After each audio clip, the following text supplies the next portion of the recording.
now.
What's up, everybody? Welcome back to another video. Today, this is going to be a controversial one. Just to let you guys in on it early, this video is a bit of an alley-oop. You'll see why later. But you see, I've been cooking. You've all been waiting patiently. As always, I really appreciate the support. We managed to hit 250 subscribers. Hey, this is editing me here. I'm adding this in post, you can tell, because the mic quality is not so good. But anyway, yeah, I had a whole section of the video saying thank you and how this is my 250 subscriber special. But I recorded this video over a week and a half ago, so fair to say things have changed. But still, take this video as a token of my gratitude for 250 subscribers. It really does mean a lot to me, genuinely.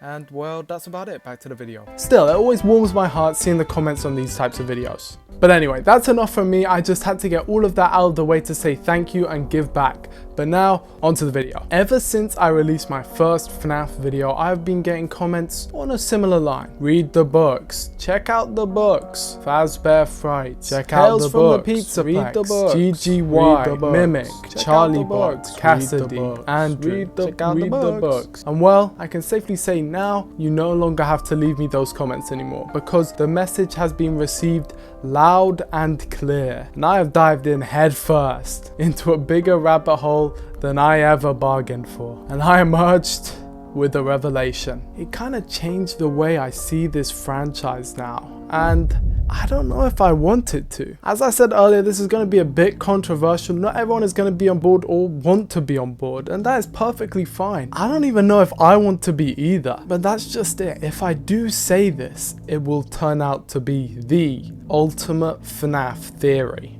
So, I will give you a choice. Take the blue pill and keep everything you know. You can stop the video, don't forget to leave a like though, and go on with your day, blissfully unaware. Or you can take the red pill and keep watching.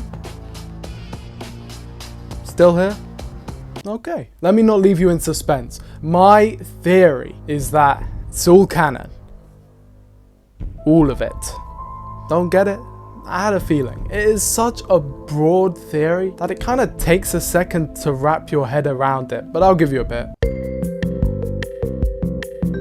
Okay, I think I'm ready to explain now. Every book, every short story, every element from every part of the franchise, I think it's all canon. And I know what a lot of you are thinking. Should have clicked off the video. This is clearly a waste of my time, because that idea is just so laughable, right? That there's just no way. But is it? If you've been watching my previous videos, you know this is something that I have been seeding into them. If you've been looking into the comment sections, it seems pretty clear that most of the community has intertwined some of the information from the book with some of the information with the game. In fact, I think it is pretty safe to say that at least currently, and if not ever since the first FNAF book came out, the community's consensus on the storyline of Five Nights at Freddy's is inseparable from that of the books. Now that is a statement I think is a lot less controversial, right? We can all agree with that. I mean, let's look at Security Breach. Let's look at Ruin. How do people predict that the main villain of the DLC would be a robot mimic?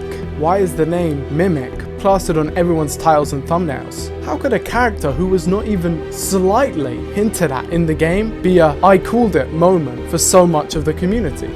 Well, wouldn't be the first time. Good old William Afton, or should I just say Afton? That is his name after all, going by the FNAF 6 credits, and yet we all know his real name. We all know that he's Purple Guy, but how? Oh, the books? Well, it's the books, it's the whole point of the video. But the books aren't canon. They're just a mirror, which gives us hints for the real story of the game. We're going to talk about that later more in detail, but is that true for all of them? The FNAF survival logbook seems to be the same. Oh, or is that one an exception?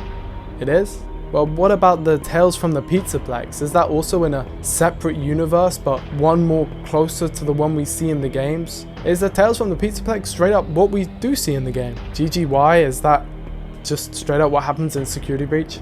What if I told you it's real? All of it. The Silver Eyes? Yes. Vetch? Yes. The Bull Pit? Yes. The Fourth Closet? Every single one of them. Lally's game? Everyone. But how? That's just ridiculous. The stories in the books and what we see in the games literally contradict each other all the time. There is no possible way that all of these events can happen congruently in the same universe. It is literally impossible.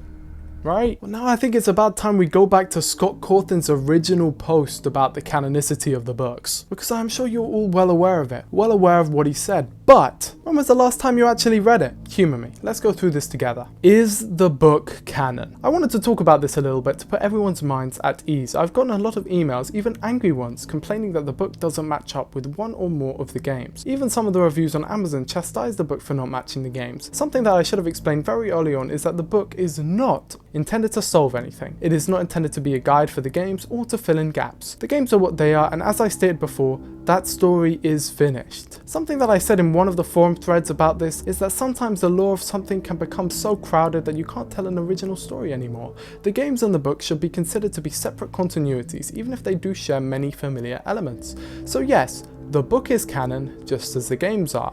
That doesn't mean that they are intended to fit together like two puzzle pieces. I would actually ask anyone wanting to read the book, even if you are a devout fan of the games, to read the book for the sake of enjoying the book, and don't try to solve anything. The book is a reimagining of the Five Nights at Freddy's story, and if you go into it with that mindset, I think you will really enjoy it. Smiley face. Now, I'm sure this is setting off a few alarm bells in your head, because this post has clearly aged. I don't know if it's aged well. The game's story is finished.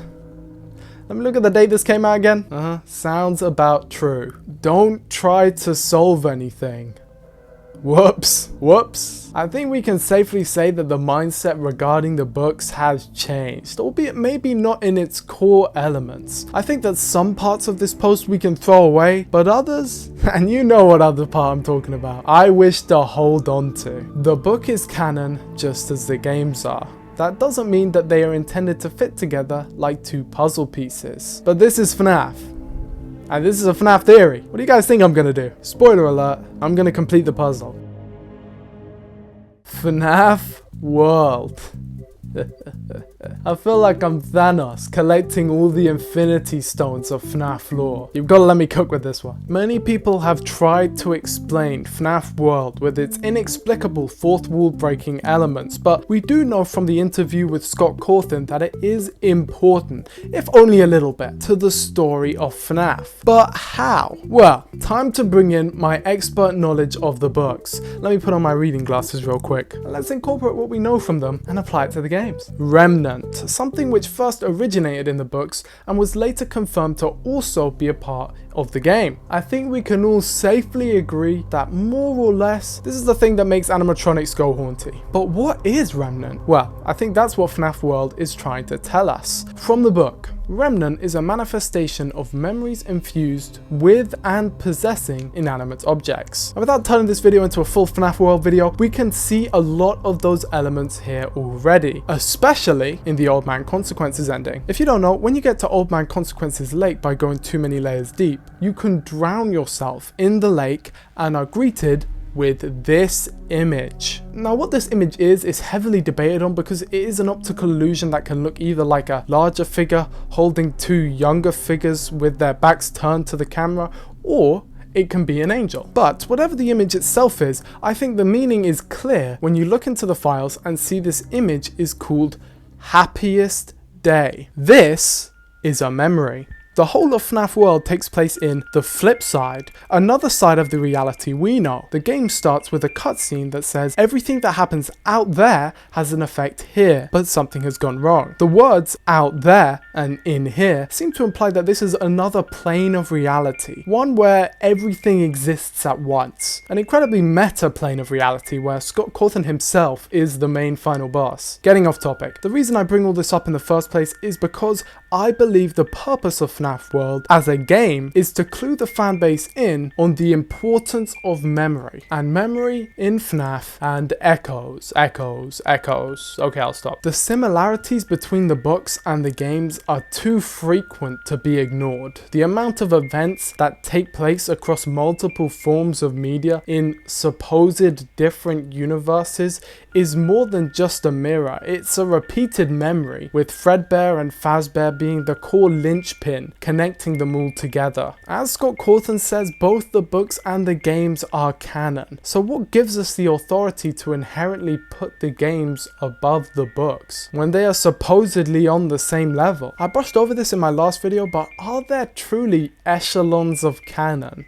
How would that even make sense? Oh, this is canon and this is not canon, but this is more canon than this thing, which is less canon than that thing, but they're all shades of canon. No, under my theory, they are all canon, even stories like Fetch. Some of these Fazbear Frights get really ridiculous, but are they really more ridiculous than FNAF AR? This is definitively canon, by the way, and not just in the way that FNAF World is canon. No, this is an integral part of the new storyline. It's directly referenced in Security Breach. There's nothing ambiguous about this. Does this mean my house is canon to FNAF? But I can't keep getting away with just saying, oh, it's all canon, ho ho ho ho ho, prove me wrong, over and over, without going into the details and explaining the very clear inconsistencies. William Afton in the Silver Eyes trilogy is very different to the Afton in the games. Baby is also very different to the Baby in the games. Baby in FNAF World is also very different to both. Henry's story, Charlie's story, the multitude of Fazbear Frights, they can't possibly all exist in the same timeline, no matter how superficially similar they appear. Unless, of course, there was a way to alter the timeline, like maybe in the very first Fazbear Frights story. What am I implying? That all of these stories are taking place concurrently and are just alterations to the timeline with the shared memories of certain events remaining intact across continuities? Yes, that is exactly what I am proposing. Everything out there has an effect in here. Two sides. Every story happening at the same time, all of them are true at the same time. Each of them can be used as narrative evidence, even if they contradict each other. This is how the stories can be used to mirror each other, find similarities, find links. But would the community accept it that way? Clearly a lot has changed in Scott's idea of how the story would go. From FNAF 3, maybe even to FNAF 4, then to FNAF World, definitely post Sister Location, and maybe many times even after the Silver Eyes. But I most certainly think that he doesn't think about this scales of canonicity thing the same way we do. But what does this mean? What does this theory achieve? What does it even change? Oh wow, everything's canon. Does that make a difference? We still want to find out what's going on. What? Does that not matter anymore? Do we just shrug our shoulders and say, oops, well, everything's canon, so solved? It takes all the fun out of it. These books are so definitive.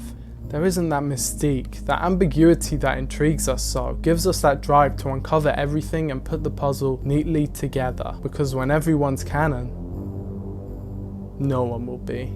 Okay, so I know a lot of you guys were probably very angry, confused, annoyed throughout maybe this whole video. Maybe you didn't understand a word I meant, so I just spent however many minutes rambling to myself about unintelligible garbage. But at the same time, I think I presented my thoughts pretty clearly. Every book is equally valuable to the solving of FNAF as the game, which is disheartening. Tales from the Pizzaplex seems to be less abstract with it, but all of them are the same. With enough squinting, each and every story could seem to be the same as the one in the games. And the more I think about it, the more I'm convinced. It just seems so impossible for this not to be true. at least in some form. Memory being so intrinsically linked to the supernatural element of the franchise in every story being told, the constant through lines between all of them. But it's one of those theories which leaves you feeling weird inside. Like, you don't really know what to do with this information. It's like the inverse of dream theory, where instead of it all feeling like it's worthless, it feels like there's way too much, which just wraps around to it also feeling worthless. Which is why I refuse. I don't accept this postmodernist, nothing really matters, there is no purpose, no definitions reality. I propose an alternate theory. A similar theory, this time connected directly to the events of Security Breach Ruin, that incorporates all of the elements I have talked about in an actually fun and satisfying way. And to hear it, you're just gonna have to leave a like and subscribe. Hopefully it should be coming later this week. Hope you enjoyed the video as well. Thanks again for all the support. I know this video may ruffle a few feathers. As I said, it's quite a lot to get your head around. But that's all from me, and I will see you in the next one.